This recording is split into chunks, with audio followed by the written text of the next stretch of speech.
Shuck it, duck it. Hey, what's up, my brother? What's going on? Ain't nothing. What's happening? Just took a quick nap. I'm good to go now. Okay, a quick nap. I don't know where Charlie Brown is. Why? You had all day to get here, and then you can't get here. Hey. All day. What did it say? All night long? Probably was up because of all night long. All night long. Yeah, you must be up watching a movie all night long. Yeah. Good Lord, dude. You can't get to work on time. Tamika, don't forget the ticker, baby. That's the intern in the bank, and she's going through the hoops all through by herself. You got to go into brands and put the ticker on. There you go.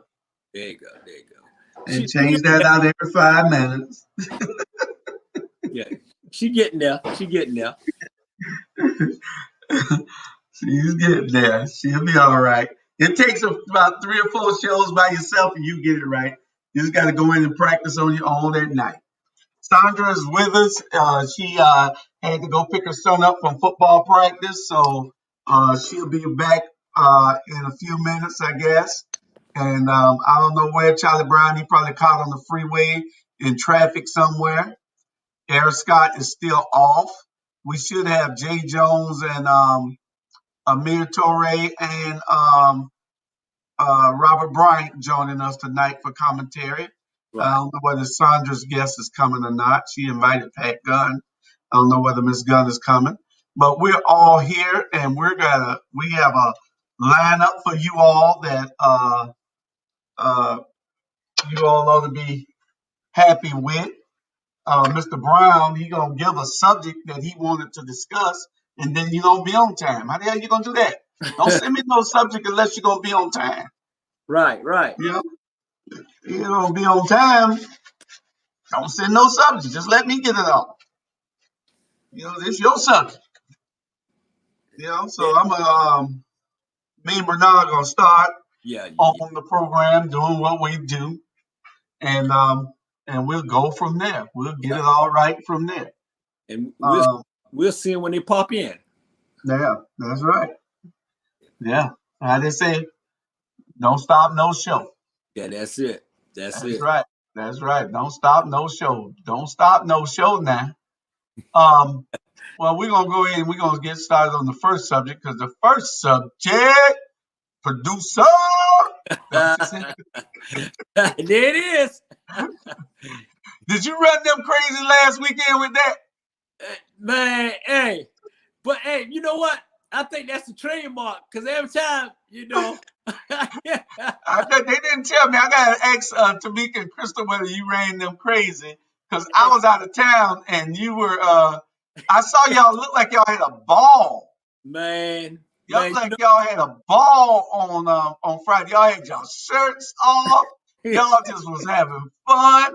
I said, man, I really missed it this week. Man, Jew, man, that it was crazy. It was crazy. But like I said, I was giving Natasha thanks for revamping it. You know what I'm saying? And she put it in the we in the right order now. You know what I'm saying? Yeah, Natalie. Natalie. Yeah, Natalie. Yeah, Natalie. Oh, I meant to send Natalie the invite too. I'll send the invite to Natalie because she said she wanted to pop on and talk tonight. I'm send her the invite as soon as somebody else come on and y'all start right. with conversations. I'll send her the invite. Yeah.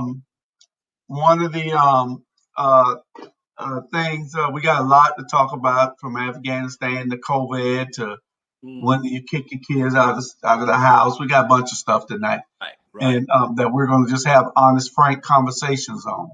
Yeah. And all the way down till we get to the end with voter suppression in Port Wentworth. So we're going to talk about a whole bunch of things tonight, and y'all just get ready as soon as my other people come. Sandra went to pick Chris up. Jay late. Jay, you gave subjects too, so make sure you be on time too when you give up a subject. RG, we're waiting on you whenever you get in here, RG. Yeah, that RG. We was waiting on RG. I think RG went to Hawaii last Friday. I don't know where he went at, but hey, Jude, he probably still eating no beans he had on from what last week. He had some beans on. Remember, he was on there and he had a big old bowl of beans or something. Oh yeah, I thought he was eating cereal or something, but he said there was some beans or something. Yeah, okay. Yeah. Yeah. But we're gonna get started on this first subject, and this first subject, I don't know whether have Tamika been putting the comments up. I wasn't watching. Yeah, she put them up. She just put them. Oh, okay. She can Okay, write want to. I can't see. Yeah. And anybody that want to call in, y'all can call in anytime tonight when you feel like it. We're open to all the questions that you want to put up to us. We'll answer them, even if you have some tough questions later on tonight when the show really gets interesting. Right. If you have any questions, we'll be ready for you to answer. If it's about any subject that we have, even the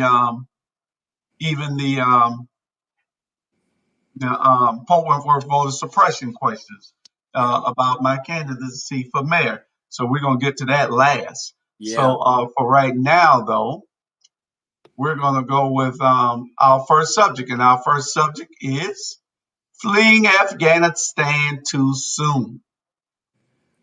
So, what is your take on that? What do you say about them, America leaving? I'm talking about they took every single troop up out of there. You know what?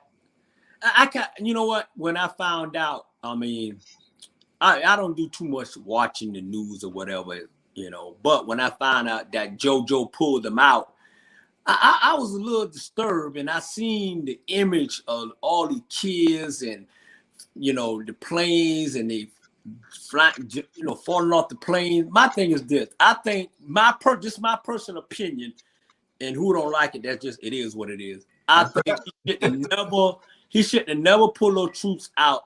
You've been there for so long. He ain't pulled those troops out anywhere else. He should have kept doing what they was doing, because those troops was kind of leveling, keeping things at peace.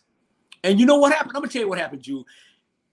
You just because you running for president of the United States and you give on your election, you say these are things that I would do when I'm in office the first 6 months.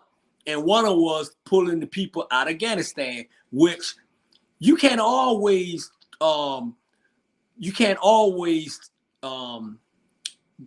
keep all your promises you made. Right. You can't always keep all your promises. And that's one of the promises that he shouldn't have never promised. And it was a bad move for him to do that. Now, since now they're trying to backstep themselves to try to you know what? It didn't go right. It didn't go right. It's too late now. It's just like putting a bullet in the gun and you shoot somebody and you shoot the wrong person. Right. You And know. the thing is, we got permanent bases in Japan, Korea, Germany.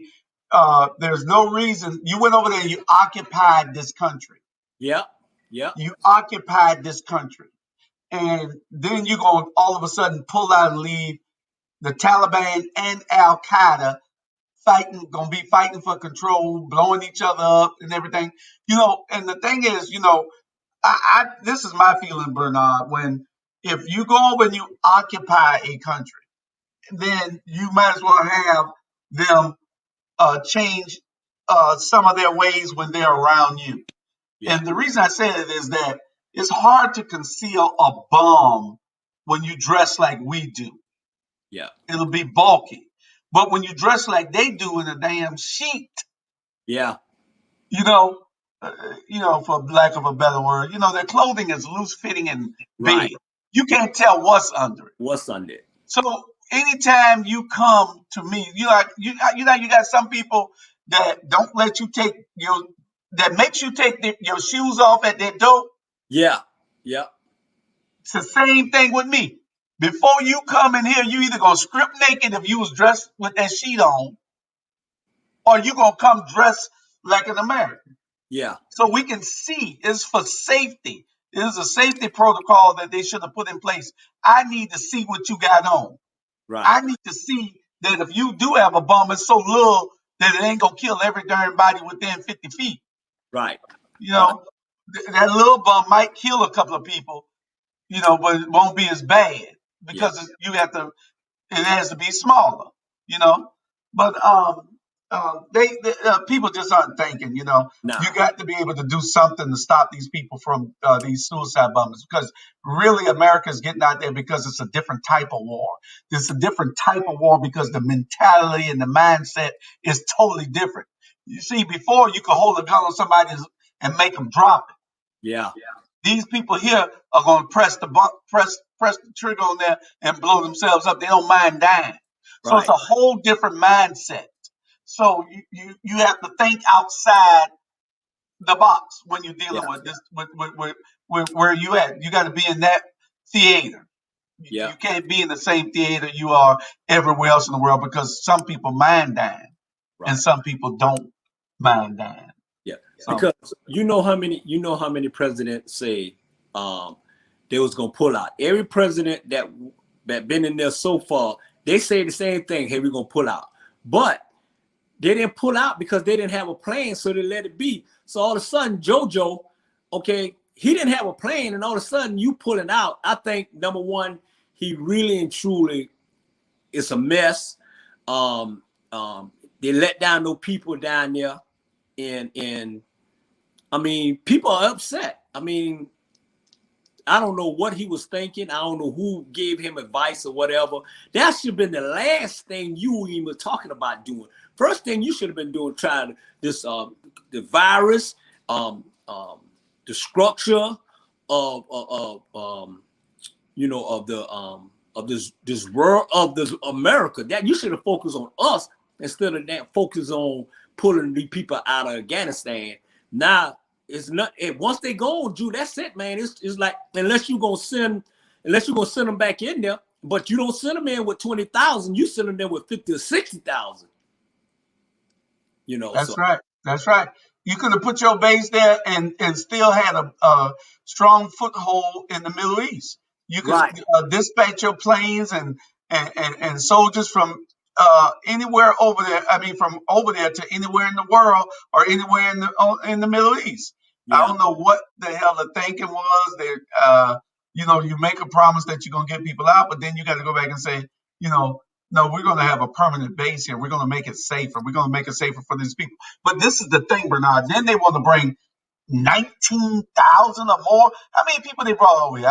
Anybody got that number that the refugees that they brought over? If you got that number, put it to the bottom of the screen for me. Put it in the comments so we can. What is the total number of people they brought over here? Now, they brought these people here, and where are they going to put them? You done displaced all these people to bring them here now. You shouldn't have fought the war over there if you're going to bring them over here. Right. Either wipe the Taliban out, 120,000 people. 120,000 people that you've added to the population of the United States. Yeah, that's a whole city. 120,000 people. I got my partner, he's in Texas, El Paso, right? And they brought him when it happened. They brought at least about, I think he said it was 10, maybe about 10,000 of them on the base now. On El Paso, on Texas, on the base, they had to find room for. That's a lot of people. That's a lot of part, that is. And the bad part, Bernard, I don't know, did they screen these people? Because you're bringing them over here, and then some of them might be terrorists for real, right. With a bigger plan. Or COVID. Or COVID. Or COVID. You're bringing all these people here, and did you test them for COVID? Did you make sure that each one 120,000? You don't know who could have infiltrated and snuck in and getting ready for a big master plan. Yeah, but you know, man, you're right. You know what, too, Jules? Not only that, okay, you got 120,000 these people coming to America, right? Okay, you just had one of the worst incident in New Orleans, in Mississippi, the Gulf Coast. You know what happened when Trina came through? All them came here to Atlanta and Savannah and all that. So you talking about more people coming in the state of Georgia now, And the thing is, I guess they're thinking that the people don't want to go back to work, that they'll put these people to work. Oh Lord, Robert is back eating them. Robert is back eating them beans again, Bernard. Oh Lord. What are some good beans? He'll put himself in a minute. I see him back there. I guess he'll put himself in. You do have admin, right, Robert? Put him in, Tamika, so we can see what he want to do. Did you have your admin? I just assumed that the producer let me in. I'm in here eating main garden today. Oh, okay, main garden. Okay. Yeah, I was trying to run from Bernard, but I figured I couldn't get too far. Yeah, the producer, she knows that you have admin capabilities, so she'll let you in. You let yourself in when you want to. She know that about you. So you eat main garden. Main garden. Chinese fried rice. There you go. Okay. There you go. Okay. My dad like meals on wheels, but what I do, I'll mix it up with me and Mama. So I'm not gonna cook, so I'm going around the corner. Okay. How they doing? They all right? Oh, they're doing fine. Fine. Now you only gonna get in trouble with one person, and that's my executive producer. The executive producer told me that nobody else is to be eating while they're on camera. Hey, I'm about to say that. She got me. Okay. So that's the executive producer, Natalie. Oh, I gotta send Natalie the link because she wanted to say some things tonight. But the executive producer told me to make sure that nobody else is eating while they're on camera. She said that's not how we're gonna sell this platform or this show with people eating. Well, so I told her, okay, we'll make sure that we take care of that. That's Jimmy J's fault. Jimmy J come on here eating all crazy. I eat proper. You got her. She said, no more eating. No more eating. Yeah. So we're talking about the Afghanistan situation over there. And we just want to make sure, we spend our first 20 minutes on that. If you got anything that you want to say about it until we go to before we go to COVID-19 numbers, you go ahead and give yours. There's two parts on that. And I don't know if y'all see my post or people see my post, but the first thing, it amazes me how our good Republican friends can all of a sudden believe in socialism. That's one thing. But yet we got hungry folk over here, and we got black men being hunted over here. But that's an okay thing with Republicans. The other part of it is, did people forget that it was two Republicans that messed us up in the first place? It was Bush 2 that got us into dumb war, and it was Trump that was negotiating with the Taliban. So I just want our Republican friends to help me understand what's going on there, because I'm lost. Yeah. Drop mic. Yeah. I don't Yeah. know, man. My thing is, Yeah. it's okay. It's okay to go around the world and help people. It's okay. It's okay. But man, sometimes why don't you got to clean your backyard up first. You got so much issues in America in their backyard, and you focus on pulling these troops out. And come on now, I don't know. Let me tell you, part of it is our government, part of it is the media and how it's being spent, spun, or how whatever I think in the world. Give a great. When I was in Virginia working up there for a school, I had the opportunity to go to 2 foreign countries, Malaysia and Sarajevo. We get fed one thing, but these international countries, they don't like us meddling in their business because we meddle in their business and we want things to go the way we want them to go based on our values and how we see things. That's not how they want it to go. So what we see like it's all terrible and horrible over in those countries, when all actualities it's fine for them. That's some of that stuff is what they wanted anyway. Right. So a lot of times Americans used to get the hell out the way, mind our own damn business, and figure out what we got going on. But no, we want everybody in America to think we're here to save people. It's almost like this white savior complex. We don't need to always go in and save people. They don't need us to save them. Yeah. Save yourself. Save yourself. That's it. Save yourself, man. It's like my thing is this. I get so tired of straight up the BS. Until you show us just what these around the world countries should be saying to us. Until you show us that you can handle your countries, keep your ass out of our country. Period. That's it. We don't even have sensible gun laws, much less go around telling people how they should operate. Right now, we got a whole state of Texas, y'all, that's telling folk, guess what? It's my right to wear a mask, but it's my right to tell you how to operate your body as a woman. Come on with that bullshit. Yeah. It's crazy. It is crazy. Yeah.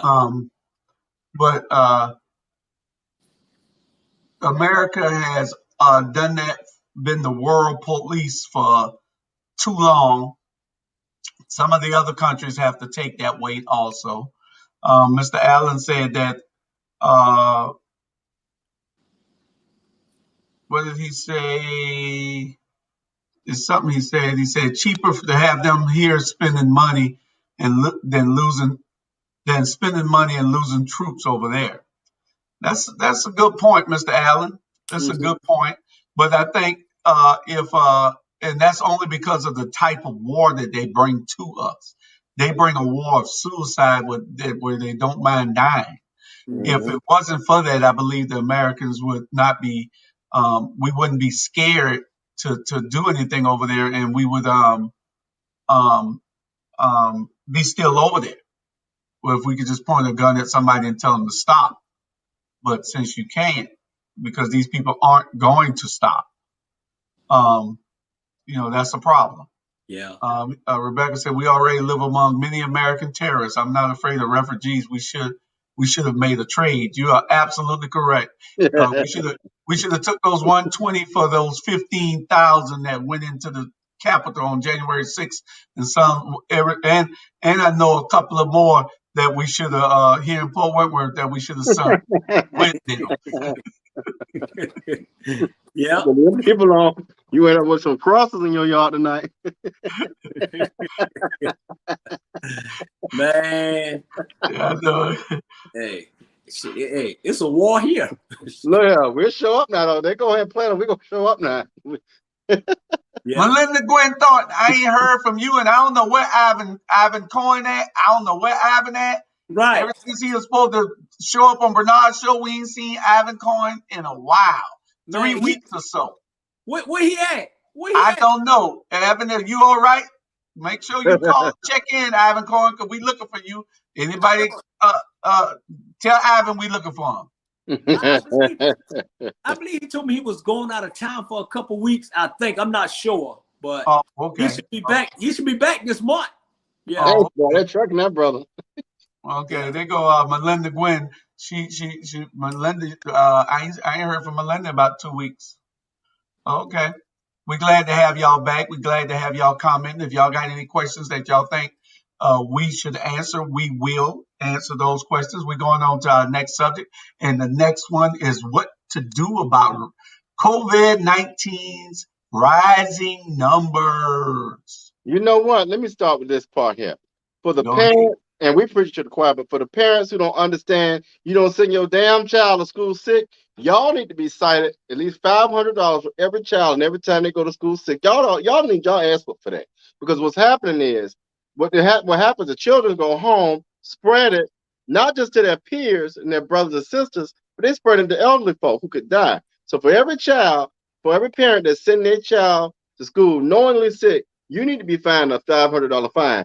But if we had, leadership that would make sense, that would happen. But we just, do what you do what Kemp tell you to do. So whatever. I'll stop there. Yeah. Hey, that leadership. And this is why I need Jay to bring the balls in. Jay, where you at, Jimmy J?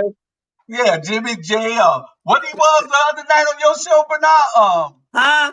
What was he the other night on your show? He wasn't Jimmy J. He was Hype Jones. Hype Jones. Hype Jones. Hype Jones. Hype Jones, something special, boy. Hey, Hype Jones was something else, boy. Hype Jones. Woo. Hype Jones was special. Hey. I couldn't believe you had Hype Jones and Jamal with their shirt off. I know it. Jamal came on there with a shirt. He said Robert told him to do it. And Robert didn't even show up. Yeah, I couldn't even get on. I had to go back and look at the show later on because I couldn't hear it because I was in a place that was loud. Right. Hey, we're gonna keep our shirts on this show. We're gonna keep them on. Oh yeah, we can't take the shirts off right here. Can't take them off right here. One of the things with this is all the hospital rooms are full. In Georgia, South Carolina, Tennessee, Alabama, North Carolina. They're not Florida. balls, but hey, y'all get the point. Sorry. What's that? Hold on. Say that again. They ain't really balls, but y'all get the point. Which side is our government gonna use here in Savannah? Oh, there goes Sandra. Sandra is back. No, ain't nobody gonna talk no more tonight. I know it. Oh Lord. John, they had talked about the system. I'm trying to protect you, my girl. Hey, listen, Dr. Bryant. No, I'm trying to protect no you. shit. See, I try to tell them. light-skinned men ain't even in yet. For one thing. See, that's okay. We got 2 more months. Don't be hating. all right. Because y'all went out with the barge. What you with the bonnet? We coming back with the bonnet, though. And Melinda, we didn't mean to ignore your football questions last week. I didn't see them, but we don't like to ignore, especially one of our most trusted viewers. We didn't see your questions. I didn't see it. Yeah. But we got these rising COVID-19 numbers, and that is more young people are dying. They're being affected. This Delta variant is affecting young people in particular worse than the first wave. And we are not alarmed. That's my problem. I don't understand. Why aren't we alarmed as we were when the first wave came through, when 600 people a day was dying, not being diagnosed. 600 people a day was dying in New York. And now we have these hospitals full all over the Southeast on fire. I think that it's a media thing. Because we already know that we're not going to close back down. We already know this. They don't care who dies at this point. And what I'm pissed off about this morning, I know y'all didn't ask this question, but I'm pissed off about the fact that we don't have control over the fact that we can't have abortions in Texas, but we we have the right to not wear our mask and kill the next person, but we don't have rights over our bodies. I'm just saying. So I'm pissed today over that. You know, they want the. I mean, these Republicans. They're so freaking selective over what they're willing to get involved in. You know, they don't want to be involved in making sure that people wear masks and protect their fellow man, but they do want to make sure that poor people, poor women, you know, not poor people, but poor women don't have access to their abortion rights. You know, it's funny that you say that, because if you look at it, Natalie, are you ready to come in? Just hold your hand up, and Tamika will put you in whenever you're ready. I don't know whether she can hear me or not. If Tamika put you in whenever you get ready to come in, just wave your hand. It's something that we're missing, that everybody's not actually looking at. And Sandra, your picture is frozen. I don't know what kind of cable y'all got out there. The hurricane bothering y'all out there. The governor got him. The governor Avatar to shut her damn mouth. Shoot. Governor Avatar don't do that damn show. All they rubbing me to talking that mess. Am I still frozen? Well, Yes. hey, RG, you on it tonight, boy. Hey, I'm trying to tell you. You knew better than that foolishness. Y'all leave my girl alone. Hey, but you know, if a person refuses to get the COVID-19 vaccine, should sign a waiver. If they get infected, they cannot come to the hospital and get treated, because apparently they don't trust the medical community anyway, right? Make a good point. One of the things that we are missing is this. And Sandra, this I know you watch everything, so this is why is it, especially in Texas, that nobody can agree on anything? The Republicans always got something stupid that they want to give to the American people, and they pass it because we don't go out and get involved and engaged in politics so we can vote, and we don't vote to make sure that we put the right people in. So they get to pass all the laws they want, even here in Georgia. They get to do what they want to do because we don't vote the way that we should. We come out only in special occasions, when it was Ossoff and Warnock. And we came out for Stacey, but it wasn't enough. But then we saw that we could win. But it's a pattern. Y'all don't see it. Everything that the Democrats want, the Republicans hate. Mm-hmm. Yeah. And then every time the Republicans put something on there, the Democrats always trying to be nice and give it to them. Stop being so damn nice. We're too nice. That's one of our problems. We're too nice. Exactly. Yeah. You're totally correct, Julius. And Natalie, are you ready? I've been saying ever since they passed that Juneteenth, you know, and ever since I moved here to Texas, I have noticed that Black people are very, very passive here. You can really call a Black person the N-word here, and they won't say anything. If they are from the state of Texas, they won't say anything. And that's how I know that they are the reason why they didn't know that for 2 years they wasn't enslaved.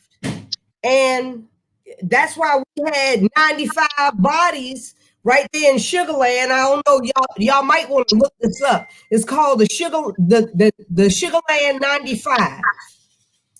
These were people that were enslaved way after slavery.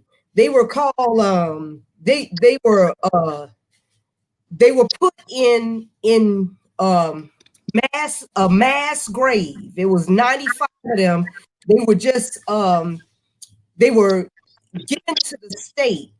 I think they were in jail or something like that, or Well, that's what they do. on parole or something like that. Well, that's what they do to us. And just like somebody just commented, I saw it. I think it was Dr. Betty. She said even when the Dems do what the Republicans want, they will change their minds and go against it. You know, and that's true. They will change their minds if we start agreeing with what they like, because then we like it, so they don't like it no more. And it is just political theater also, so that they can um, cater to their base. Their base. And their base is kind of like kooky, so they don't want to be with anything that we like. Yeah. Natalie, what's happening? You ain't here just to smile. Hey, hey everyone. No, I would say I had to unmute my mic. You know, You had to unmute the mic. I did unmute it. Can you hear me? Yeah, we heard you. Can you hear me now? Okay. Yeah, but it's kind of like a say feedback. It's bad feedback on somebody's end. I don't know what kind of cable y'all got. Y'all must be stealing cable from across the street from your houses or stuff. We all have to change tonight, boy. I tell you. I know. Sandra on froze up. Natalie's on sound funny. Who y'all got? Jimmy J don't know how to. Mine still sound what? Mine shouldn't sound funny. Mine doesn't sound funny on my end. Oh. Now. See, probably from somebody eating. Ooh. I heard that earlier. Anyway, anyhow, the political arena is so venomous now. It really is. It used to be a opportunity to debate and to, you know, you can have opposing views, but it was still a debate. Now it's just literally picking sides to fight, you know, and that there's no intention on resolving the fight. It's just we were coming to fight. So that I think that is what makes it easy for people not to participate in the political process. It makes it easy for people to say they don't want to voice their opinion because they see just how venomous and how, you know, no one's looking for a solution. All they want to do is fight and tear down the other side. And I think that's, you know, becomes disheartening, and it's hard to share, you know, the passion of participating in the democratic process of this country with our young people when this is what they're showing. You know, why it's hard for me to encourage my son to get involved in a process of people who just want to fight. You know, that's a hard sell. Yeah. But you know what? On bringing back what Jules and Sonya I'm saying, my thing is this: if you JoJo, right, and you're a Democrat, and you got 50 Democrats, 50 Republicans, and the Republicans still running things, you might well get one party. You know, because they still dictating everything, no matter what. They still dictating. You know, at the end of the day, it's a hot mess in Washington, D.C., like I said. And at the end of the day, nobody ain't got no kind of answer. They got a lot of questions, but they don't have no answers. With this corona, a lot of questions, but don't have no answer at all. We in a crisis in America, and he's spending his time pulling some troops out there somewhere else. Man, you need to focus on what's going on in America. Because at the end of the day, you know, it's going to get worse before it get better. And that's my opinion. Hold on. They've been talking about you, brother. I've been trying to hold you down. Who been talking about me? JJ. What's up, big bro? Ain't nothing. Who been talking about me, big bro? I know you'll tell me. Hey, look here. Look here. Hey. I heard you was cutting up Friday night. We're cutting up where? I don't know. I just shit what they say now. Somebody named Hype Jones. I don't know who that is. I don't know who that is either. I be Chad today. Don't shoot. I be Chad. I be Chad today. Julius didn't even see my name was Chad today. Look here. Chad. They about to jump Julius out there in Fort Wentworth. That's why I drive the long way home from Savannah. You ain't go through Fort Wentworth. No, I don't even go that direction of Fort Wentworth. Hey. Look, Rankin. Hey. All my brother had to do one call. All Drew had to do one call. That's it. Let me get One call. That's That's it. all. Hey, Miss Natalie, how you doing? You know, one call. That's all. Hey, That's Jay, all, boy. before we Yes, get sir. started, we need you to get the balls out. No, the balls are the other side. I ain't even pulling the balls out, man. The balls are only exclusive for the 10:30 hour on Friday night when you see my brother, big brother, Bernard Brown, and his show. That's it. That's it. We'll bring them out there. They will bring it out there. That's when. That's hype. That's the show. That's the show. Bring them out. Bring them out. That's the show Hype Jones participates in. On the Rabble, I be Chad. I be Chad on the Rabble. Hello, brother Chad. What's going on, my brother? Where's Chandra at, man? Where you at, Chandra? She's still frozen. Oh, she's frozen in time. I'm right here. Hey, sis, how you doing, baby? I don't see your face. Your face is frozen. And I don't see on my other computer. I don't see Elsa either. Let me go and get on my other computer. I don't see Elsa either. That was a frozen joke, y'all. Y'all No, supposed to see, I know it Chandra was wasn't. talking shit about Governor Abbott. So Governor Abbott went on ahead and had his people going to shut Chandra down. He said, Oh y'all man, talk that shit I about ain't fooling with them. I ain't fooling with them. I be Chad. About 5.3 I be seconds, Governor Kemp gonna come for one of us. So y'all better get ready. Oh, Julius Hall is back. He taking phone calls while we live. I had to come on here, man. Yeah, y'all know these are important phone calls, so we'll talk about that at 8:15. They don't tell you they come out there bring the crosses. They're gonna bring 3 crosses to Julius and Lawn in about 10 more minutes. I ain't gonna let that happen. Me and brother Bernard gonna shut that down. Ain't no crosses coming to Port Wentworth. Nah. Look here. None of I burning had to crosses. talk about 5 people online today in WTLC thread. Man. Oh yeah. Oh boy. Hey, I don't mind. I get a kick out of that foolishness. Yeah. I had to cut my phone off. Look at one thing I do know. They ain't coming over here. They ain't gonna come down Steele Avenue with that bull. You might make Liberty Parkway. So what y'all been talking about, man? What y'all been talking about? They ain't coming to Liberty Parkway. I got family over there. I ain't got to worry about none of that. Well, the first 2 subjects we had was fleeing Afghanistan and COVID-19. We're about to talk about the subject number 3 because we only at 8:20 we're going to be talking about some serious stuff about voter suppression and voting and the Willie Lynch syndrome and the rest of those things. Okay. So we need to get these other subjects in as fast as we can. And the next subject, producer. Hey man, reserve that for the 10:30 hour now. Come on now. But no, if they take all your stuff, man, I can't take my shirt off no more. Y'all in control. Yeah, we're going to get the shots off on it. I'm gonna have to patent them now, boy. You gonna have to patent your things, man. I know it. Producer, patent it. That's it. Mrs. Producer. Go ahead and patent that on up.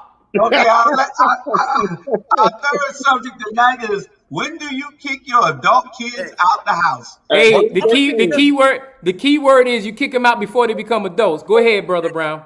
I'm gonna take this one. I'm gonna be biased. Now I kick my son out the house. Well, that's how you supposed to do it. Okay. But my daughter, she gonna stay in my house as long as I'm here. She can stay. I can't kick my daughter out. I don't disagree with you, Brother Brown.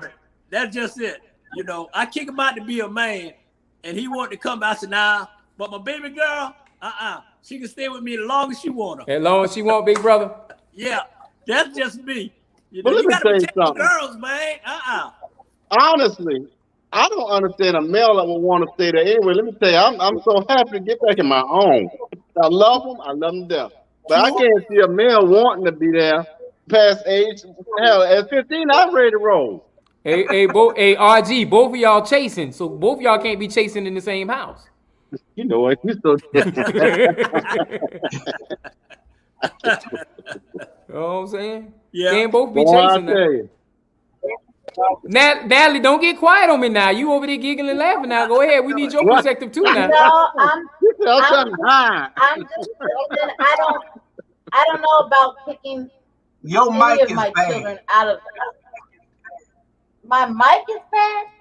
Yeah, your I, mic is bad. I can hear it. It's good. I can hear it. I mean, I don't, But And Chad, somebody got a lot of feedback in their thing. I Well, don't know what I Zabi hear Chad. no feedback. Okay. Because you're gonna kick Corey out in about 3 years.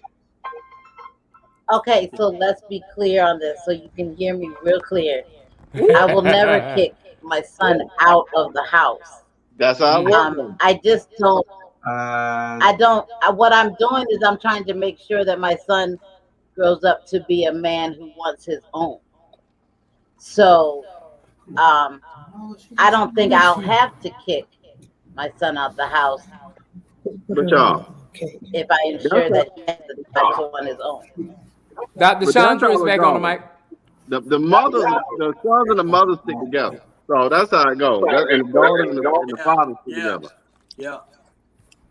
Which side? Even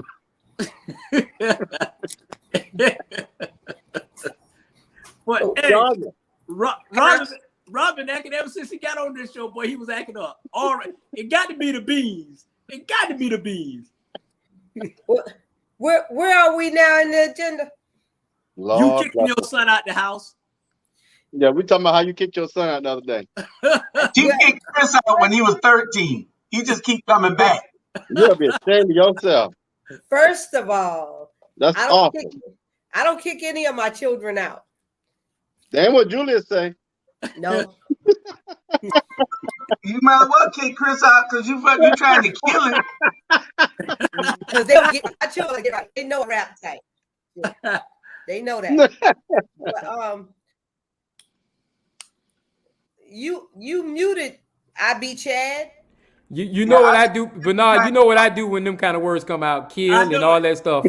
There you go. My face disappear. I ain't trying to be in no kind of screens about killing and murder and everything like that.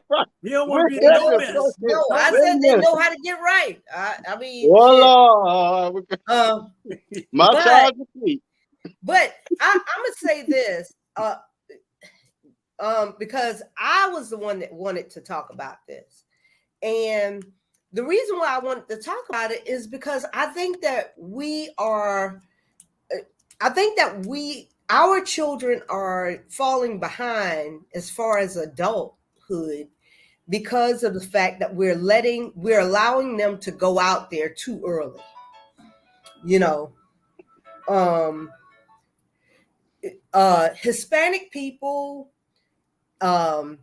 Indian people, other cultures do not allow their children, even once they turn 18, to just leave the house unprepared. But Sandra, what? If you keep them in there too long, then you baby them and they become dependent upon you. No. It's keep- not a thing of dependence, because they're teaching them how to be adults while they are in the house. But they're teaching them adult things. So listen, you can let Chris go right now, and Chris gonna make it because Chris done got hard. You done whipped that boy butt so many times and done jacked him up. Chris ready for the world. Yeah, but is he? So you basically abusive. The thing is that is he financially ready? You like that Is he financially ready? Is he education ready? Because like my sister she left the house. She was probably about 27 by the time she left my parents' house. Okay. But the reason why I want to kick her in the face a lot of times is because she did not. Camera shy goes away. My sister didn't utilize the time wisely, because had my parents allowed me to stay at the house until I was 27, by the time I was 27, I had already had my bachelor's and was finishing up with my master's. Okay. So I would not have had student loans. You know, I wouldn't have had any student loans had I been allowed to stay home until that time. And that's the reason why I tell my girls, listen, you don't have to leave home until you are ready. I have a cousin right now. She didn't leave home until she was actually 31. She finished her undergrad and she got her law degree. Okay? She don't have no student loans. But is she gonna be ready for a man? I think it's a case by case situation. Right. Yeah. I really think it's a case by case situation. So now she's engaged. She's a lawyer for. Well, she started off as a lawyer for the school system down there, and now she's practicing law with somebody else. But the thing is that the reason why we're so far behind, or our children are so far behind, is because as soon as they turn 18, well, we're already threatening them before they're 18, because we're already telling them by the time you're 18, what's Sandra? Not all of them behind. Sandra. Now I'm trying to let you. I'm trying to listen to you now, boss. And but I want to get mine in there too. So what I said, Bernard. 18, they leave. And then what? And then they're struggling. I think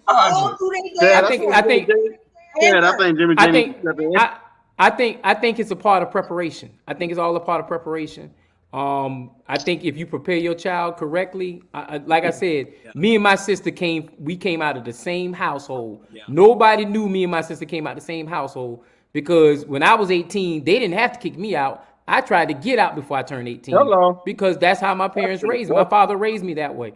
But I will say this, and Bernard, I came from that same background you come from, where the man, look here, man, before you can even, get settled at 18, you need to be out the household. My sister could have stayed in that house until, matter of fact, she probably did stay in the house till she was 40, because she could come anytime she wanted. She always had a key, and it was always there, because they always want to have an invitation for a female to be able to come, just in case she gets an abusive relationship or any kind of situations like that. So I that's why I don't have any girls, because I know I would have been stuck with girls all my life, because I would have had to buy guns and all kind of stuff like that, but like my big brother Bernard has to do, and threaten to kill people and everything like that. Because that's just the way of the life of the law when it comes to a female. But I Chandra, I don't disagree. But my thing is, Johannes, 18, I'm gonna do everything I possibly can. But that joker gotta go, because I gotta live my life too. Now, if I gotta buy a house for him to live on his own, then we'll do such thing. But we're gonna prepare him. Hey, Jay, Sandra gonna have Chris like this here. Alan said he got 5 kids in our home, 4 out by the age of 20, 1 in his 60s still at home. 60s. I think it's a case by case situation. Well, I raised 6 kids. No. And all of my older 5, they're very self-sufficient and everything, but I still wanted them to be wise. I wanted them to move in with each other. Oh, You hell know, no. no, I wanted them to move in with each other. That's what I'm talking about. Because even if you didn't want to live with your mother, you know, until you finish college, move in with each other because it costs less.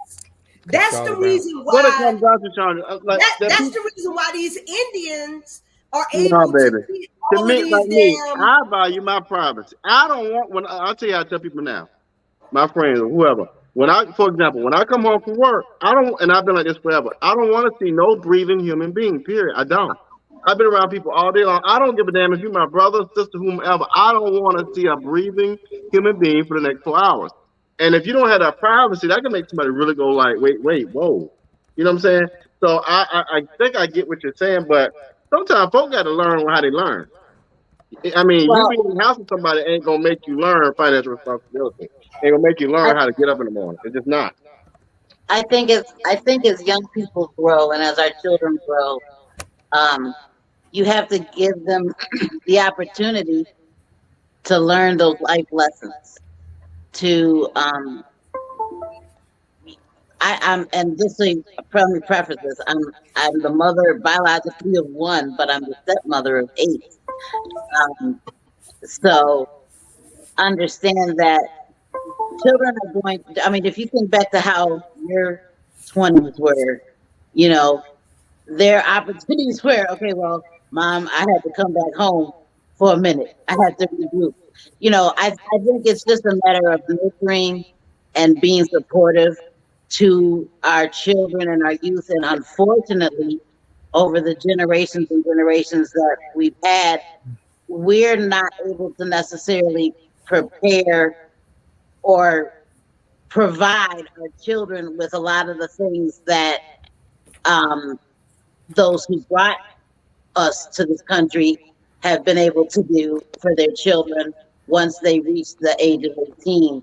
A lot of folks have different investments, have insurances, things that they tend to gift their child when they graduate from high school, that pays for their college, that helps them with the down payment on their home.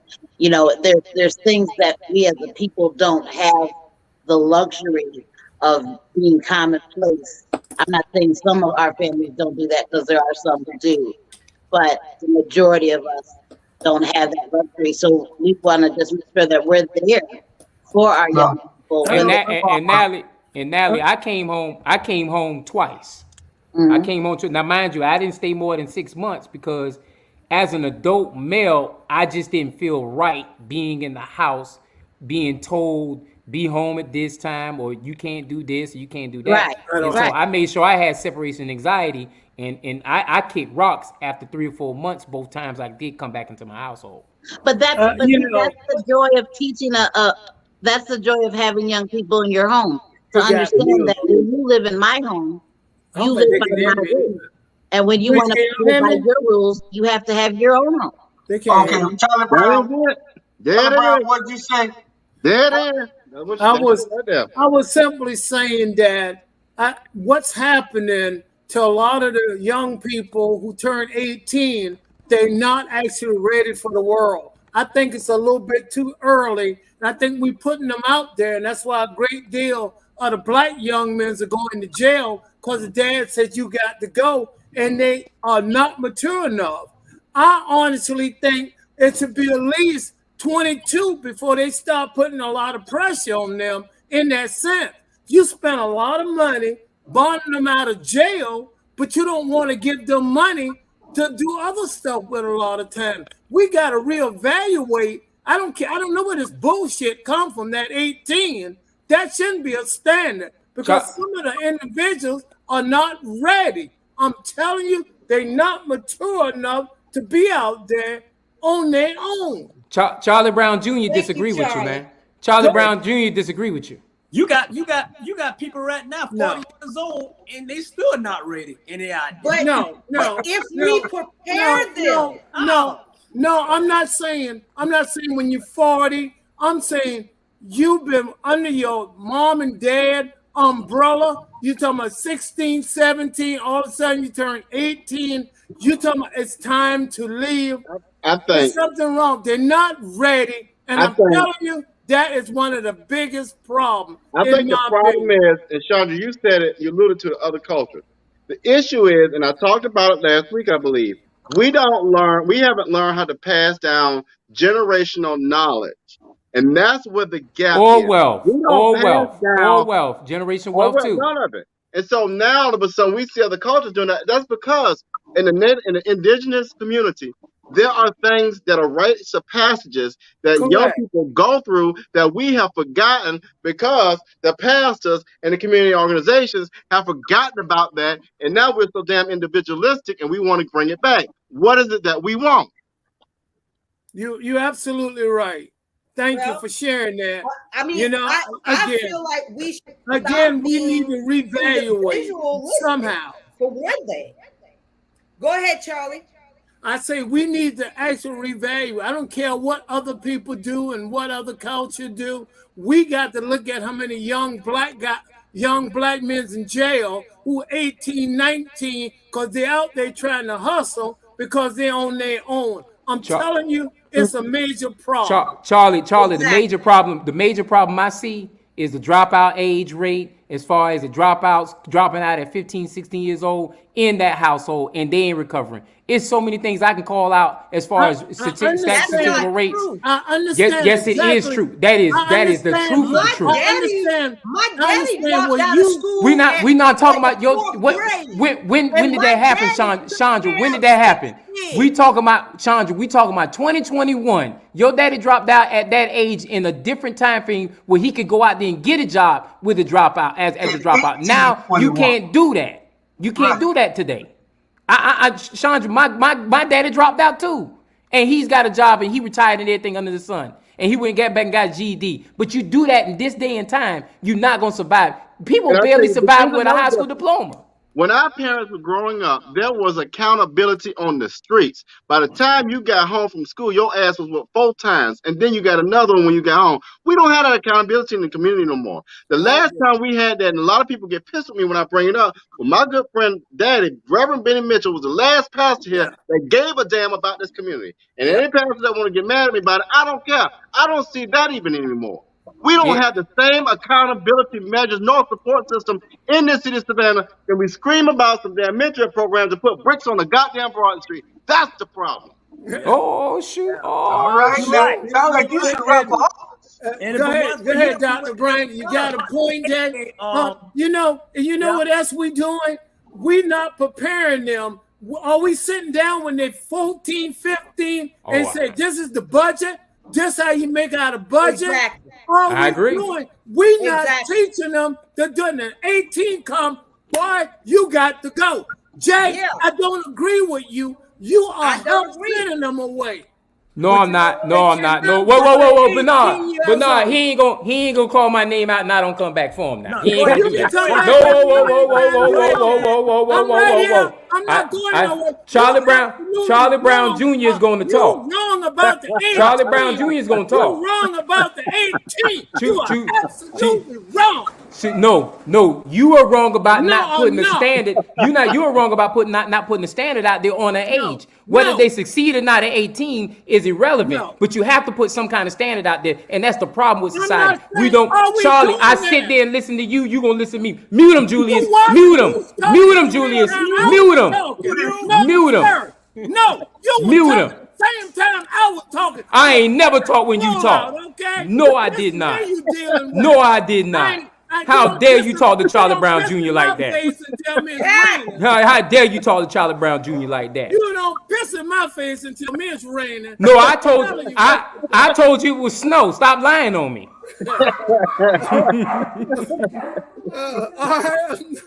We need to reevaluate.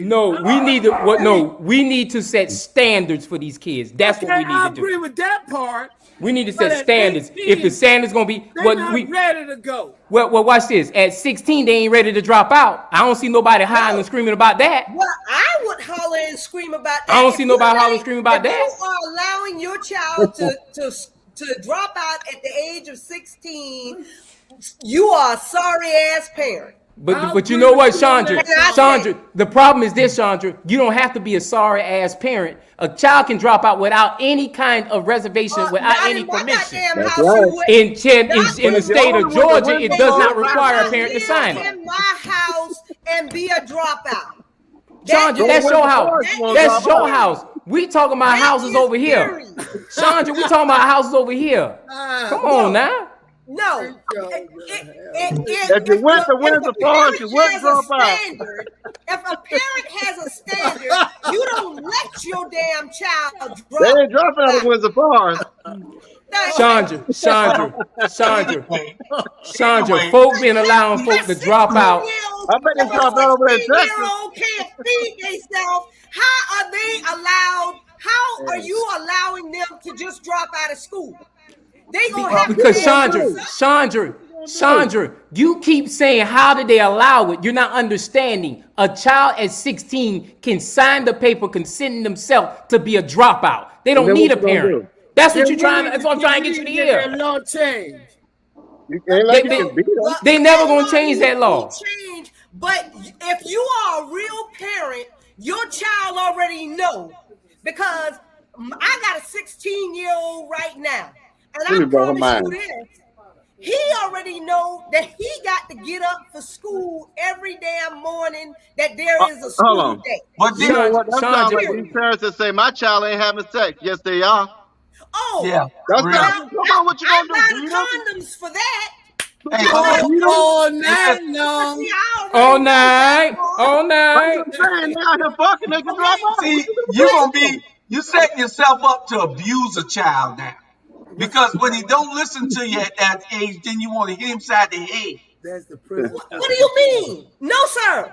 When you raise a child, the Bible says, raise a child up in the way that they must go. Go ahead. When they are Bible old, also they come in the will doctor, what not people do. depart. So Oh, okay. I tell you what, if your child know that education is a standard in your house, Chris knows that education is a standard in my house. Correct. So Okay. But Julius, I ain't gonna say no more, Julius. Julius, Julius, I ain't gonna say nothing unless Charlie call my name again now. I want to say this. So what do you do, Chandra? I want to say this. Let me say this. You have to realize by they dropping out at 16, that is the prison system product. They want that to take place because they need the free labor, which is slavery, the 13th Amendment, to put them in jail. So we got to come up with a plan. Go to vote. We got to vote. We don't vote. So there you go. You see the cycle? Listen. Can we say something good about the kids? God damn. I'm so tired of sitting here listening about the bad. They said the best one to come. Can we say something good about beat them. No, we are talking about the ones in our. Bernard. We're just trying to say what's happening. Bernard, they said the best one to color purple. Okay? Beat them. well, Bernard Natalie, go ahead and give us the best about the kids. Hey, it's some good kids out there. Everybody raised About 5 months. the way Oh no, they're not saying that. We know it's great They're kids not out there. saying that. We're only talking about those. Kids are Those. inherently We're only bad. talking about them one or two. See, even the kids that are out there committing the crimes in the gangs, it's only about 1% or less of those kids. They're the same kids that we're talking about right now. Those are the same kids. But we can't beat this horse in the dirt. I blame Charlie Brown. Yes. Producer, next subject. Next subject. We already touched on this here because this is what y'all are saying. No, don't start up again. African American family bonding. We only have in 11 minutes we're gonna be because the on family the don't last need to get on Sunday. Hey, they can't bond if we ain't bonding on this show. Hey, and Jimmy J won't listen to me. And we'll talk about that on America After Dark. Bringing up topic. We'll talk about that on America After Dark. Hey, but I say they can't bother. Y'all leave my friend alone. Y'all, I told them to leave you alone now. I don't know if they're gonna listen. Okay, well, we already really talked about that because that was part of what we were talking about, kicking the kids out of the house and bonding at the same time. Because Sandra's trying to say that we need to bond with the kids more, teach them more of what we know was hell. The parents these days, you had babies having babies. What the hell are they gonna teach them to have a baby? No. Y'all are dirty. All night long. All Y'all night, dirty. all night, all night. I believe that It's our them enacting these anti-abortion laws, which our people, we ain't having abortions like that anyway. We can tell that. Yeah. Well, I know a couple of people here in Fort Worth that got me not wanting to ever challenge abortion again because, never mind. Oh, Jesus. My God. Don't go there. Don't go there. I'm talking to Jewish Hall. He know where I'm coming. I blame Charlie Brown. Oh, please, Jay. I'm not against abortion because of them, okay? Because of them, I'm not against abortion, all right? So anyway, Okay. who's to blame for the issues in the Black community? Now, let's get to that. Because in about 10 minutes, we got our last two subjects are long. So we're going to be, let's get to who's to blame for issues in the Black community. Y'all go ahead. I think Bernard Brown, his night show has got to do a lot with the deterioration of the Black community. Let me take my camera off. You ever see that show? That show Brown is the problem. That show is destroying the American fabric of the Black community. Hey, is it somebody else who is to blame? No, on the serious side, I'm just joking, Bernard. Charlie Brown all night long. Charlie Brown all night long. Charlie Brown all night long. Mr. Producer, next subject. Touchdown. No. On the serious side, let's come up with something. Where's that? I mean, the breakdown in the Black family occurred during slavery and was perpetuated during welfare. When they brought on welfare, it was perpetuated. So, I mean, everybody knows this. When I'm not having let me take my precious. The Black family part, we never did anything. We never did anything to stop it. And then we condoned every damn thing, and then started watching all of these white shows like Roseanne and everything, where their kids could always say things and to their parents that we could never, Well, here's a white young lady, a good friend of ours, Rebecca. She says the white community's fault. Thank you for taking that on, Rebecca. Well, but it was a planned thing, but we never stopped it. I think what it is a failure of strategy. Failure of strategy within the Black community. We've always talked about it. We've never put together a strategic plan.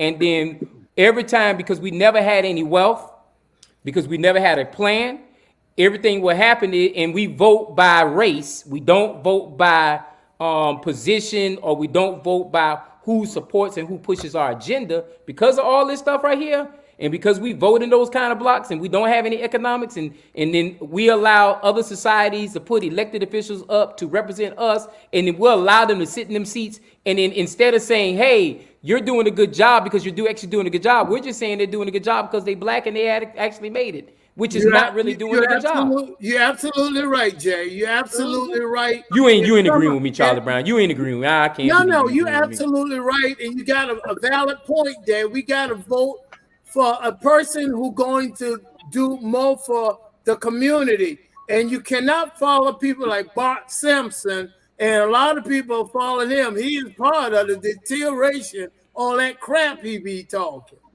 Bart Simpson, Foghorn Leghorn, all of them. I can call all the ones we follow. And all the names I'm calling out, they got somebody associated. Don't talk about Stuart Griffin. What you say, Natalie? I was going to say, you have to really look at what is the, I believe the question, if I had it right, what is the cause of the destruction of our community? And I really believe it is, the cause of it is, of course, the institutionalized racist fabric of this country, where it's woven.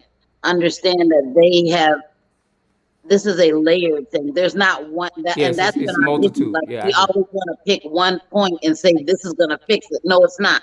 It is a layered process, and the first thing that has to change is mindset, and that comes from the media that has been given to the whole world. It's not just us; it's the whole world. They have shaped who Black Americans are supposed to be. They have told that to the whole world, which is why when the whole world comes to this country, they still look at us as if we are less than.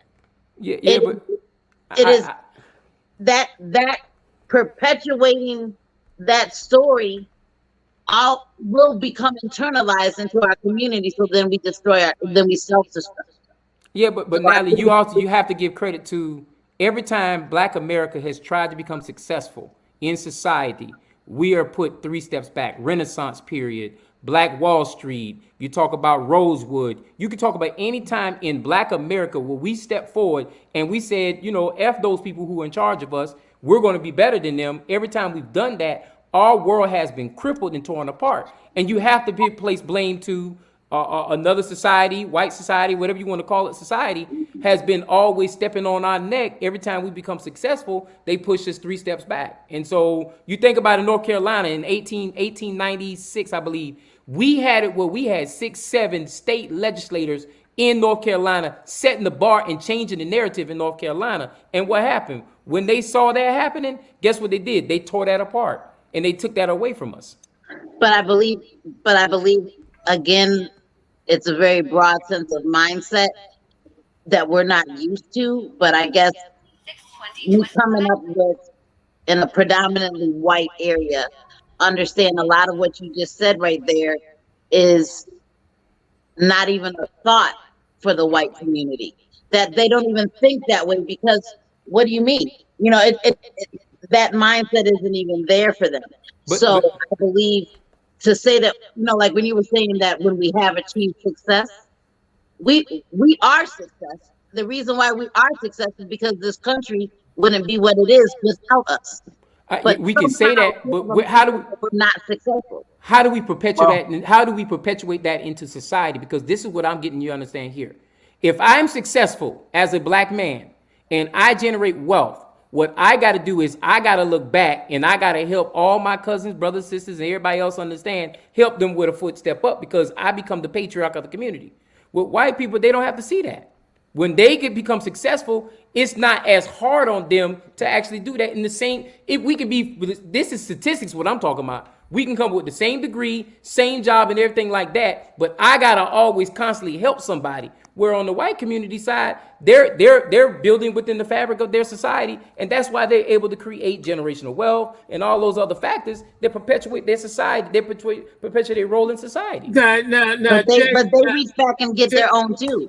They reach back and but it's a different kind of reach back. And Charlie, before you start, I'll send you all the facts on what I just said. No, I'm not going. Only thing I'm gonna say, you have to realize when we were slaves and they set us free, we started out with nothing, zero. And that was done, and I agree with you, Charlie, wholeheartedly. We didn't just only start off with nothing. They freed us and said, okay, y'all go out and do what you do. But then during the whole time of slavery, they never let us read. They never let us learn. Right. They never let us do anything to make ourselves independent from them. So when they freed us, we still was dependent on them for the first 20, 50, 100 years, because guess what? We didn't know what to do. We started out with absolutely nothing. They don't want to hear that conversation. You know why? Because it's the truth. They've never given us a leg up. And every time we've taken the chance to get our own leg up, Natalie, guess what? They tore our society thresholds apart. And that's what the 40 acres and the mule was about. And then after Lincoln got killed, Andrew Jackson rescinded that. Creep. He rescinded it. And I apologize, Natalie, for getting into your conversation. I do want to hear your conversation. And Dr. Hall said that it's integration that is the reason for the issues in our community. I just one issue. I don't think that. I think that was a catalyst. It's a number of things. That was a catalyst that kicked it off. Yeah, I don't think nobody's saying that every issue that's stated here is the issue, but it's a combination of things. Yeah, it's like a perfect storm. Yeah, it is. And it's a perfect storm. That's a good analogy. Judge Burke. What's his name said that? Judge Burke said that air conditioning was one of the factors, and it makes sense. They started going in the house, and the old ladies didn't stay on the porch no more. Once air conditioning became popular, air conditioning was invented by a black man. Air conditioning was invented by a black man. It don't matter. It's still something that took the people in the house. Cecilia said, let me get Cecilia. She said, I don't believe we have a community. Nowadays, the children don't play together, and the parents don't care about the community. They outside smoking weed, and the children inside playing a game on the phones. I agree with her. You got a valid point. I agree with her, but my thing is this: that's all. But I can't get mad at that because that's just how society is in 2021. And so what we must do is we must adapt to fix that. Jay, it goes right back to what you're saying. We need to set a standard. We need to set some parameter to get something changed. We can't just talk about it. If I can just say this, one thing my years of working in domestic violence showed me is that this country is well aware of how to fix what they've messed up, because I worked with many grants and many things that work for victims of abuse. And the biggest victim of abuse is the Black community. This country has admittedly said that they are our abuser, and they have abused us in several different ways, economically, financially, physically, the same thing that a regular victim of abuse goes through. So understanding that in order to fix our situation, we need the same exact thing that the government says a victim of abuse, domestic violence, needs, which is a continuum of care. Every victim to go from victim to survivor in a domestic violence situation needs a continuum of care around them that addresses physical health, mental health, education, care, finances, housing, transportation, all of those areas we need as a people and as a community, and the country knows that. They know that because they've already put it in writing. That's how you help a victim of. You know what? And Natalie, I agree with you wholeheartedly. But guess what, Natalie? In order for that continuing care to work, Black people got to be willing to step to the table and make sure that the conversation about Black people is heard. Because what's happening in America right now, Natalie, is a group of white people who come from privilege who are writing the standard of what it is for Black America to follow. And guess what? They can't answer that standard because they don't know what it is to be feel struggle. And to feel that neglect that Black America has been dealing with for going on 300-400 years since we've been on this island. Robert. And not only that, I said it, I think a couple of weeks ago. And I go back and somebody made a comment about something. But anyway, if I am coming from overseas and I know I can set up a liquor store, a hair shop, or whatever in your community, a Black community, and you will keep shopping with me and I can keep abusing you, guess what I'm going to do? Keep doing the same thing. It's the same. It's just a larger number. But RG, we got to stop. That they can keep coming over here and taking your property, telling you what to do, beating you down, and you ain't gonna do nothing about it. Guess what I'm gonna do? I'm gonna keep doing it. RG, but where's the think tanks at? Where are the think tanks that give us where are the think tanks at in our community that says these are four authorities? Natalie said it earlier. We invented everything. Right. But guess what? What are we inventing now? Nothing.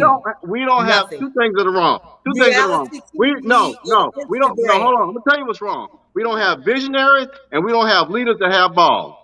Yeah, we got leaders with balls and we have visionary. The problem is we're too distorted amongst ourselves because we got fake leaders who give us fake news, and we would rather follow the fake news and not step on each other's toes and not piss each other off than to tell the truth to each other, and that's the issue. And we got Melinda asked me, did I check? Did I check what? What did she? I don't know what you mean, Melinda. What I check anything? Who are you? Oh, you don't have a name right now. Well, what Chad a moment ago you said something, but another thing is I we don't have know a why they big keep taking problem my with it here. name off. I'm Chad. Okay. Well, Chad, what we don't have either, and this is a big problem here in this community. Hold on, I'm about to drop a bomb on you. Oh, We need to learn how to be followers and follow the person in charge and stop trying to be the Indian and the chief. Too That's many the of us problem. want to be a chief and don't know But the what that's the hell your problem. we're doing. high-grade cable The going out, I believe. whose? That's your high-grade cable. I believe that everybody else all right, isn't it? No, I'm not all right. I got Because I don't crooked. see nothing up I saying we got having no technical crooked. I guess difficulties. crooked That ain't must be working too y'all's good. thing. Can y'all see Melissa? me, Charlie? Julius, you think I got crooked? It ain't working good. That's why my picture can't come up. Yeah, I What got you mean? You Charlie. mean cricket or crooked? Which one you trying to say? Oh, you know Oh I'm Lord, Ebonic. oh You know Lord. exactly. You know exactly. Ebonics. Hold on. Hey, I just That want. talk is I one Is day it at a time. just, hold on, I just everybody. want. Is it just mine? Or is everybody fading out? Nah, It I'm is. good. It's just yours. It's just yours, Julie. I don't see Well, I nothing, don't see Charlie. nothing I telling me told you, that I'm Governor losing Kemp, cable. I got a Governor Kemp strong. ought to come out here and shut you down. I told you. Mm-hmm. I blame Charlie Brown and his crooked. I mean cricket. Crooked. That's right. I got crooked. See, the problem with black people, right, is you perfect example right now. You two focus on, because I say crooked or crooked, and somebody say, I say Andrew Jackson wrong.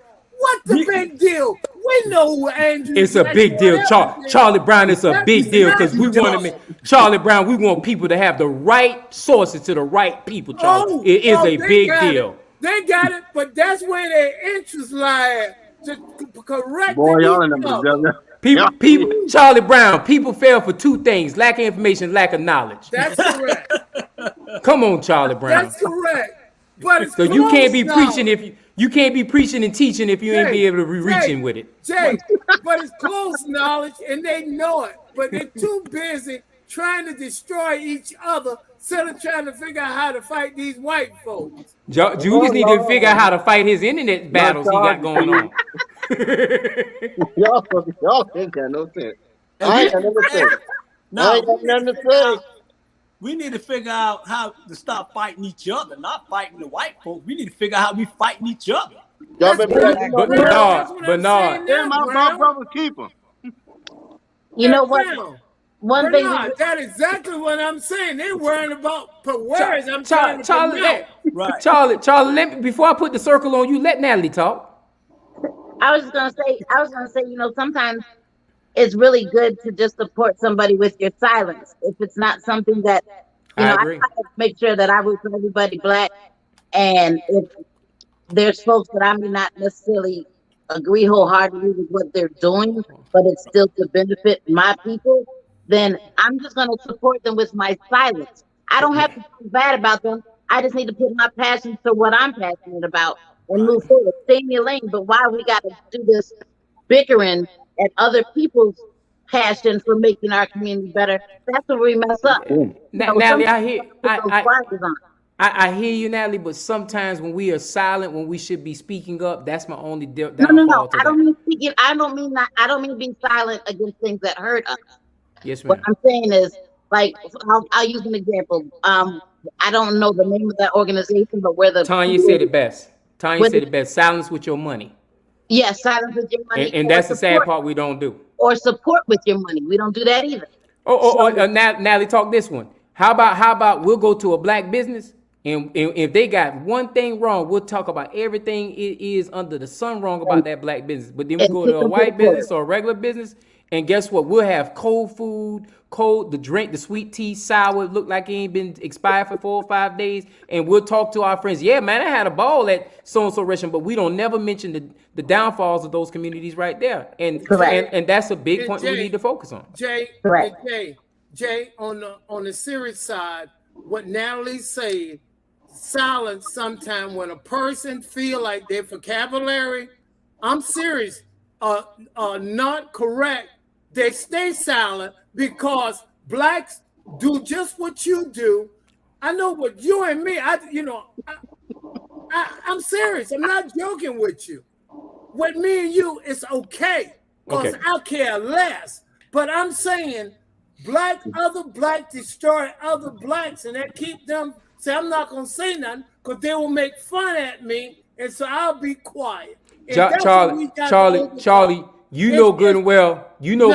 I joke with you about this. No, it's not about but me. No. I don't do this in the world because I always believe in people taking chances. And Charlie, Jay, I don't know why you don't act like you ain't known me the last 12 years to be that kind of person.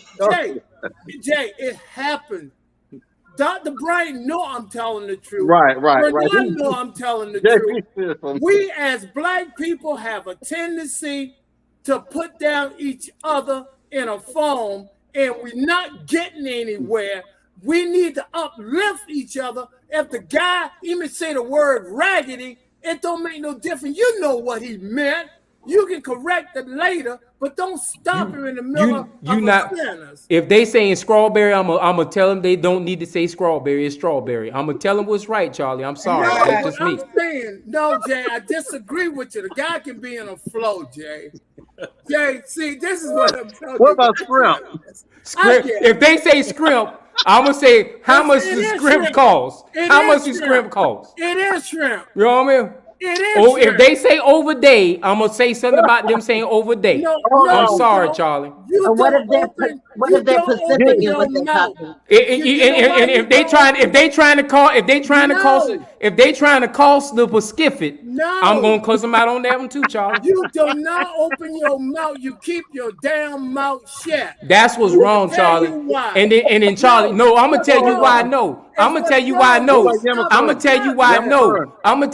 know. Because Charlie, if they go in front, if they go and get a job, Charlie, if they go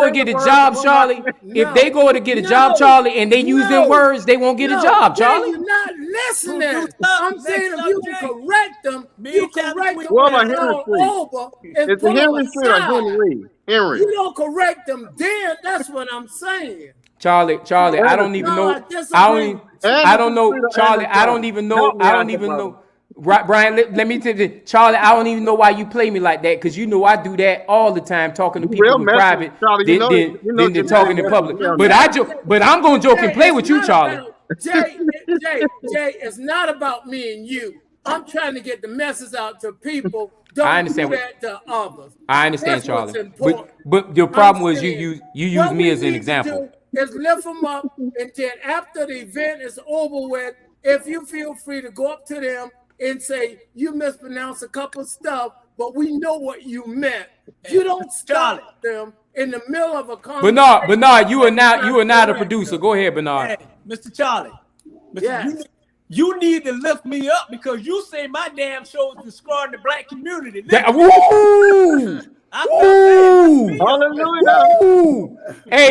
Hey, Bernard, you know what they call that? That's the cat calling the kettle black. No. Hello. But it's all right for Charlie Brown to say it, but everybody else can't. I came back, Bernard. Touchdown. Back, you know what I say? Touchdown. Bernard, I came back and said, I was just kidding. Shots fired. Bernard, I came back and said, I was just kidding you. No. See, so Bernard, he can say just kidding, but we can't. We can't. Yeah. See? That just like that. That boy, I tell you, just like Charlie Brown. Do as I say. Hey, Bernard, do as I say and not as I do. No. I'm trying to make a valid point for black people. We say we put down each other. We put down their businesses. We need y'all should talk about my man. See, you even got people in the audience correcting my stuff. Miss Producer, go ahead and put the Linda thing out there for us, Miss Producer. And what's a thing? I don't know what that is. There you go. Y'all talk about my mailbag. And listen, Producer. Van Johnson. And listen, we got about 15 minutes. Look, time to go. Y'all need to work with the producer host of this show, internet. Right. Now go ahead and tell them I said that. That's okay.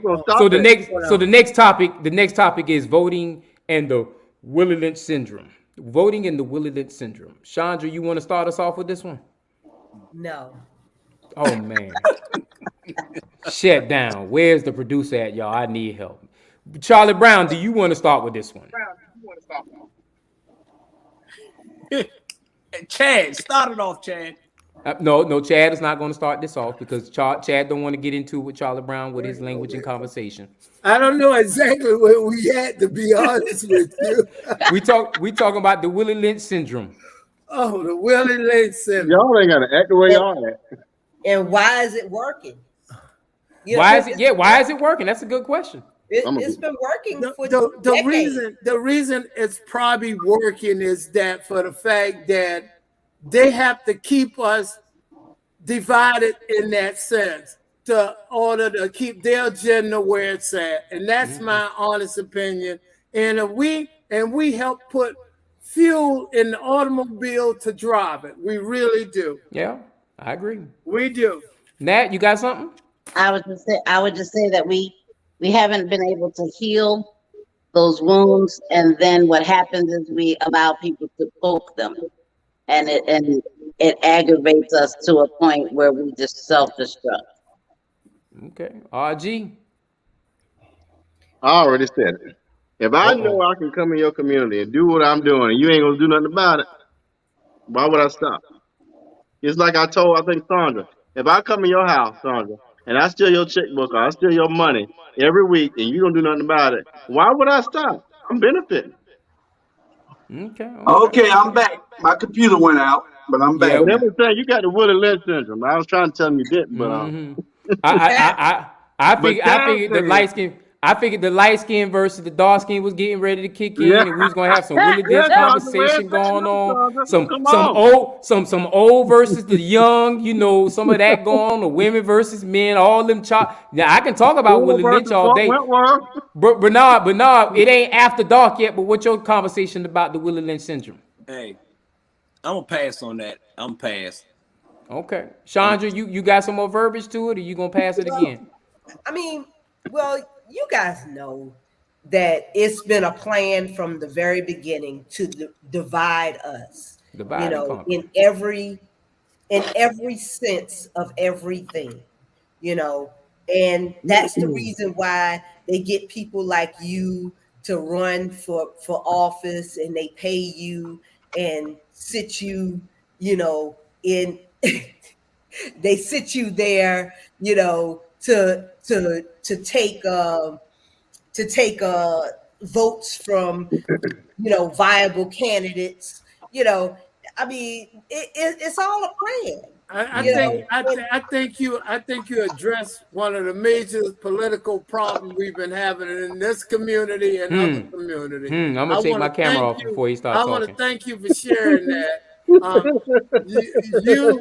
You are speaking of the gospel truth. Yeah. I mean, if you don't wear those shoes, then don't worry about it. They're not for you. We were talking about the ones who do wear those shoes. Chandra, we done talked about this 1,000 times before. The problem with us is we just need to make our way to the polls when it comes to that stuff right there. If we march in major numbers, we can change major things. But if we go and march in marginalized numbers, they can pick and choose what communities that they want to support based on who goes out there and vote. And let me tell you something. RG will tell you this.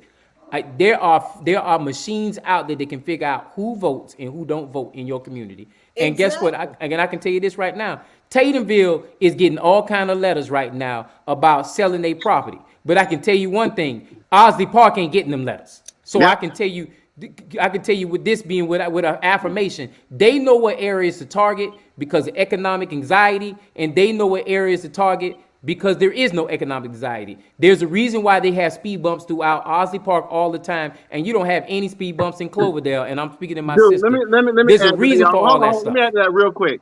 I kid you not. Today I rode through Brownsville neighborhood. I can guarantee if we don't get our act together, Brownsville neighborhood will be gone in the next 3 years. Watch what I tell you. Watch what I tell you. Keep on playing. There are at least 50 vacant, rundown homes in Brownsville. You know how historic the neighborhood is? Keep on playing and see what happens. Can y'all hear me now? Yeah. Okay, because my other computer went out. I don't know what the hell wrong with it. I had to jump on this one. But we got exactly 18 minutes left before we have to go off, so we're gonna get to our last subject. And our last subject, producer. What is it? Corruption. Voter suppression and Pope Wentworth. I don't know whether we're gonna have time to cover this. I don't know whether my feed is gonna go out because there's something wrong with StreamYard. It's not my cable. Don't y'all tell me I got Hargrave. I think Carrie Smith out there trying to get you, brother. Carrie Smith out there trying to get you. You must be got crooked. I said it. That was our said it moment. That ain't who getting them. That's on I'm trying to think of the dude name now. What's his name? Charles. No, not him either, because he ain't smart enough. The other one, what's the other one name? Dave Simon. That's the one. Yeah, that's the one. That's the one. Yeah. Hey, just don't let him put his hands on you, Julius. Don't let him put his hands on you. That's all I got to say. Just don't let him put his hands on you. You know, that's his specialty. That's what he specializes. What is that, Charlie Brown? He specialized. Dave Simon not specialized in coming into a politician home camp and try to do much damage as possible. You know, well, see, these are the machines that we talk about. He is the machine. He is the machine. You know, they paid him at least $65,000 for him to come in and run this campaign. Hold on. For I know that AMIR. Sorry, Chandra. You know, I don't think most of the people. I think Jay might know who he is and Julius, but I don't think the rest of you guys might know who Dave Simon is. Really, I don't. I don't know, but I know y'all ain't talking 65 grand and ain't called me. Dave Simons is a political. For those who don't know who Dave Simon is, he's a political operative in the community of Chatham County. He does do some work in Bryan, does do some work in Effingham. His most successful campaign in the last 2-3 years was the current mayor of Savannah, Georgia, Van Johnson. That's his most recent client as far as politics is concerned. His newest client is Port Wentworth mayor and the 3 people who are running as a slate with the current mayor of Port Wentworth to keep the incumbency rolling in Port Wentworth. Do I do justice for it, Julius Hall, or do I need to say anything else? Well, what about Meg Heap? Oh yeah, he was a big supporter of Meg Heap too. I apologize, Amir. But Meg Heap is a Republican, so I don't really talk about Meg Heap. Well, he done lost a bunch of races. Me and Charlie done whipped his ass before. If they don't disqualify me out here, we will beat him again. The only way that they can beat with Dave Simon is to disqualify me. If they don't disqualify me, Dave Simon is immaterial and a non-factor. And RG, just like that, when I talked about Dave Simon, you saw my internet started flickering in and out. So I'm gonna stop talking about him. Well, I don't know you, brother. Don't mess with my stuff. And I like that food, so you don't want to mess my stuff away. I want to invite everybody out since this subject is on voter suppression in Port Wentworth. I want to invite everybody out. We're going to be doing a whole lot of things. I invite y'all to make phone calls to tell them that you'll vote if you live in Port Wentworth, or if you're a Chatham County resident and you think that it's that it should be addressed, then you can call and ask, make your complaint to the Port Wentworth City Hall, to the election supervisor. There's certain, you can write a letter to her. We got a hearing at 10 o'clock on Friday. I only ask that the law be upheld. I don't care about anything else. My charges were 30 years ago. They are immaterial. The only issue on the board right now is if the wording of my restoration of rights versus the wording in another part of the Constitution. Both of them are out of the Constitution. The powers that were given, the latest powers should trump old powers, because new law trumps old law. And so with them giving me my rights and telling me that there was only one condition, and that was that I don't carry a firearm until I get that right back, then those were the only restrictions that should have applied to me. But they weren't and so somebody put a challenge in, and that's where we are now. Court. We have a hearing at 9 o'clock, at 10 o'clock Friday at the Fort Worth City Hall, and the challenge is whether I should have to wait 10 years. See, I know they're not going to be satisfied with that. They'll tell me then that I should wait to 2026. You know, you can never satisfy these people. There is no case law for this, none. So this would be the first case. This case is totally unlike Tony Riley's case. Correct. Yes, it is a 10-year thing that they're trying to put on me, but I have my rights restored. Tony didn't. So it's a big difference. It's a big difference. I have my rights restored. He didn't. So Night and day. that's the whole thing. And answer the question, David Simons is the one who ran for the school board. Right. I wanted also known that Meg Heap does sit on the parole and pardons and parole board. She was Correct. appointed at the beginning of the year by the governor, Kemp. So I do want those two pieces known. And so I'm sure that she has a lot to do with all this conversation we talk about. A lot of shit. And I got to talk to her about something myself. I gotta say, Chad, why you didn't tell all the business about Dave Simon? Drop and it why- off. Y'all and know why me. you stopped him? Drop a mic. What other thing I need to talk about, Dave? I didn't want Julius. I wanted Julius to get his points out. So, I mean, Go ahead and tell it. Did he not have something tied like domestic violence or something that? You didn't hear what I said, Amir? You didn't hear what I said? I said Julius don't let him put his hands on you. You heard me? I said Julius, just don't get caught in the alley. Don't let him put your hands on you. So You did say that. So he read that. Why we didn't be clear about it, and when that came out, that's when he began to shy away. But see, again, we don't talk about. See, we didn't talk about Julius.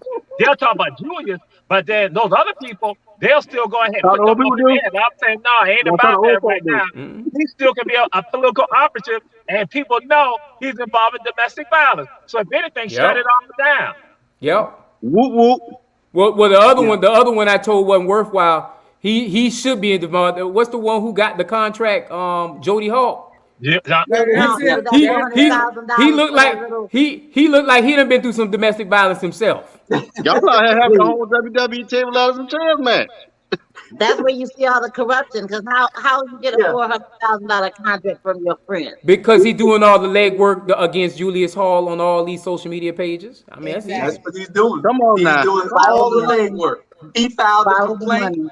I mean, he filed the challenge. He did everything, and they're not even qualified. The business that they have don't even have an address. They're working out of a house with a $500,000 contract to promote this city. They're working out of a house in a neighborhood around the corner.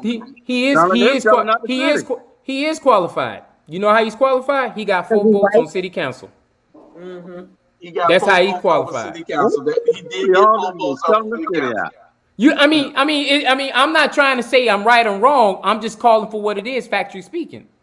And someone elected this man in office, or someone appointed this man in office. Because the problem with Port Wentworth politics we don't talk about enough is I think 2 or 3 of them people were appointed by the governor, and that means the governor had to come all the way down here to Port Wentworth to appoint some of these people on the city council. So we don't talk about that enough. Yeah, my cable going out again. I don't know what's wrong with this thing. Hargrave Wireless. I know Hargrave Wireless. I know what's wrong with it. Jody got Jody. it. Hey, in the song called Jody Bernard, but isn't the songwriter called Jody? Jody's got your girl and gone. Military. Jody got your cable gone. You might have Tanya and go. Tanya, you down there? No. Hey, we gonna call Jody Cable Guy. Hey, The cable guy. But you know, it's a shame. These people are not qualified to get this contract. They were the worst ones out of all to have even put in a proposal, and you know, that just shows the corruptness of this administration, and people aren't challenging it. I am. I will change everything, and they know it, and that's why they're so adamant in what they're trying to do to me.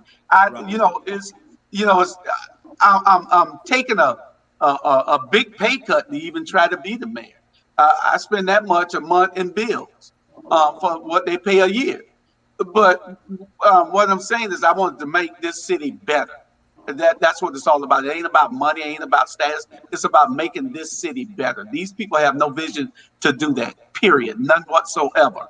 And we don't have one doctor here. We don't have one lawyer here. We don't have any place where you can change your tire. We don't have any place where you can get your teeth cleaned.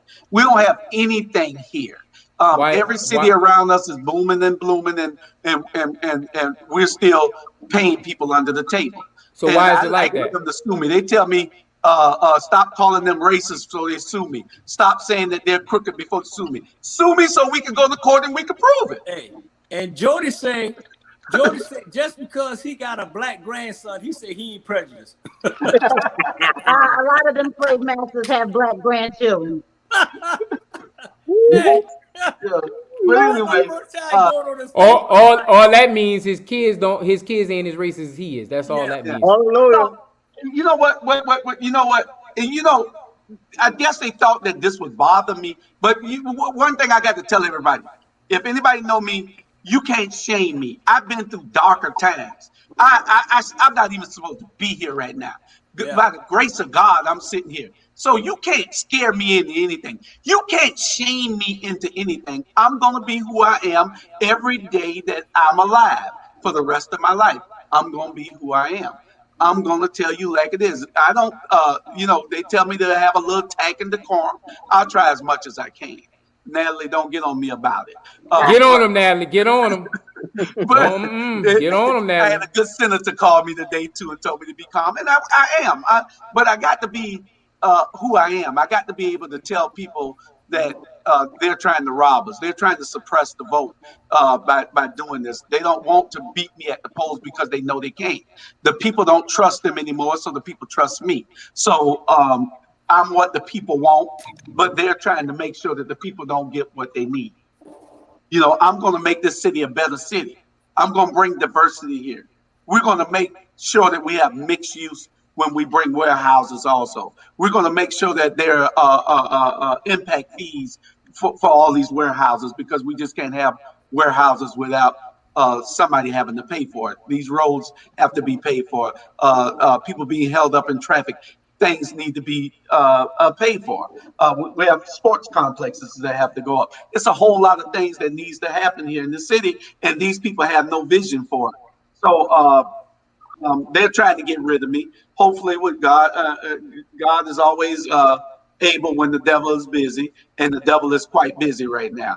And we go hearing on Friday at 10 a.m. She won't give a ruling until Wednesday, so we'll find out what that is. If it's so not it take her 5 days to get that. It take her 5 days to get that. Right. Yeah, 5 days. What you say, Bernard? Hey, I want to say this.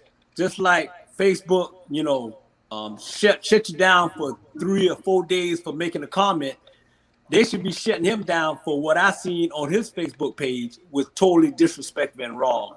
So do something about that, Facebook. Yeah, they should. It is. He is doing whatever he wants to do.